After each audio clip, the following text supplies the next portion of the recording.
they tied him to the stick to scourge him, the way they did it was they carried a fat tree, planted it, and locked your hand so that you can't shake. That means when they are scourging you, you can't turn. And they stripped you naked when they scourged you. The cane they used to whip you, they attach bones and metals to it. So anytime they wipe you, it pulled off your skin. There were records that said they whipped somebody like that and the thing tore the intestine and things came out. Somebody else was scourged like that. The whole back was peeled off. They saw bones. That's how the thing enters. They whip you and tear your skin. So every time they wipe you, they pull it, your skin comes out. So that when they finish beating you, because of the volume of fluid you will lose, you will die of taste. If you don't die of heart failure. This is scourging. And the Romans don't flog 39. It's the Jews that flog 39. The Romans flog until they are tired. So the people beating you, they will beat you until they faint. When they finish scourging you like this, if life remains in you, then mercy spoke for you. After they scourged him, they now took him trekking with the cross for close to 1 kilometer to Golgotha. He lost so much weight that short journey he fell 3 times. He couldn't walk. And nobody will give him anything to drink. Historian said when his face was wiped, blood stains crested the mark of his face on the handkerchief. Everywhere was bleeding. Can I show you the scripture that described this punishment? Isaiah 52 verse 14. Give me the Passion Translation. When they finished beating Jesus, that alone would have been enough. See the way Isaiah 52 verse 14 described him after he was caught. TPT, give me the Passion Translation. It said, just as many were appalled. You know the word appalled? The dictionary. Who is an English person here? Huh? Highest level irritation. When you saw him, you are like, what is this? You couldn't describe it. It said many were appalled at the sight of him. For so mad, you know the word mad, disfigured. So disfigured was his appearance, like an object of horror. When he came out of the scourging, if you saw him, you thought he was an object of horror. And he said he no longer looked like a man. They literally disfigured him. And they didn't stop there. They now gave him the cross, carried it, and went to Golgotha. Then they began crucifixion. In crucifixion, they nail you at your wrist, because the idea was for you to hang there until you suffocate.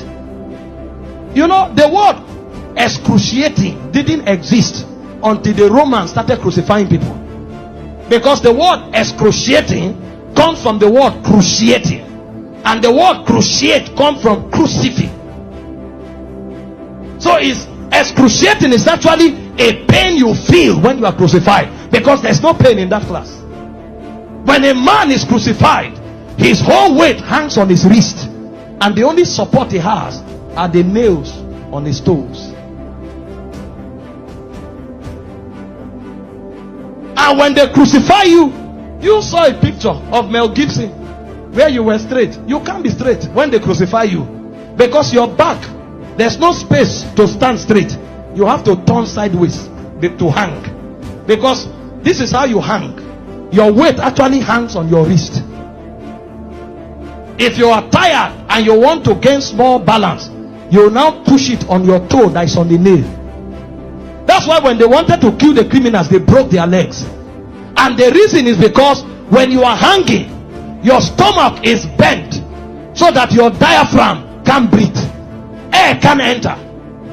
So Jesus was there for 6 hours. You know what that means? For 6 hours, every time he breathed, he had to pull himself up. So he pulled himself on a nail up to breathe for 6 hours. He will pull up, breathe, go back, pull up for 6 hours. Remember, his back is already torn. So as he's pulling up, he's feeling pains on the wrist, his back is scrubbing on the cross, and his leg is feeling pain. To breathe and go back. Every breath was death. For you. For 6 hours. And they were mocking him at the same time. So there was soulish torture, there was physical torture. As if that's not enough, he carried sin on him. So God was not connected to him at the time. God had to turn away. So there was spiritual torture, soulish torture, bodily torture.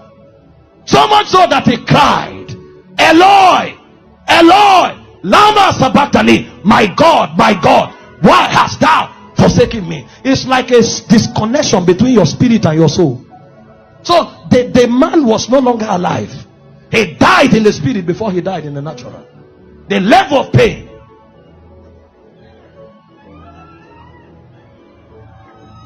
We don't know what was done for us. In 6 hours. Can you imagine? And guess what? His mother was there. Can you stand naked before your mother? This is the man that the mother saw do wonders. How come? Imagine when he looked at their faces. See what you'll be interpreting. Some are saying, why? How come? Why can't you do anything today? Then the Jewish people were mocking. Physician, heal yourself. Fake prophet, I thought you said you had miracles. Why don't you come down? The thieves that were on the cross, one was mocking him. So from everywhere. Meanwhile, all the sicknesses on earth were on him on the cross. You have cancer, you say it's painful. He had cancer, diabetes, hepatitis, all that day at the zenith. Because he carried sickness, he carried sin, and he carried the reproach of God. You don't know the reproach of God until you go to hell. So for those 6 hours, he was in hellfire.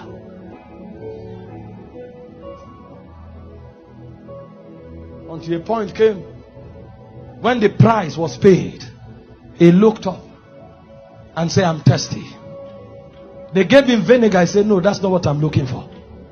I'm looking for the river that flows from the throne of God. I'm looking for that which satisfies indeed. When they didn't have it to offer, he said, it is finished. And he said, Father, unto you I commit my spirit. I commit. Because they couldn't kill him. They couldn't kill. No, you don't kill him. This commandment I've received from my Father. I have the power to lay down my life and to take it up. So he felt all those pains, keeping his life inside him. He had the choice to give up the ghost early. But if he gave up the ghost before the scourging, the sacrifice won't be complete. That's where it is more painful. He had the power to say, no, now I depart. But he kept his life and suffered the pain. From the scourging, to the shame, to the reproach, to the embarrassment, to the flogging, to the crucifixion, until he checked and saw that the sacrifice was complete. Because he had the choice of letting you go to hell,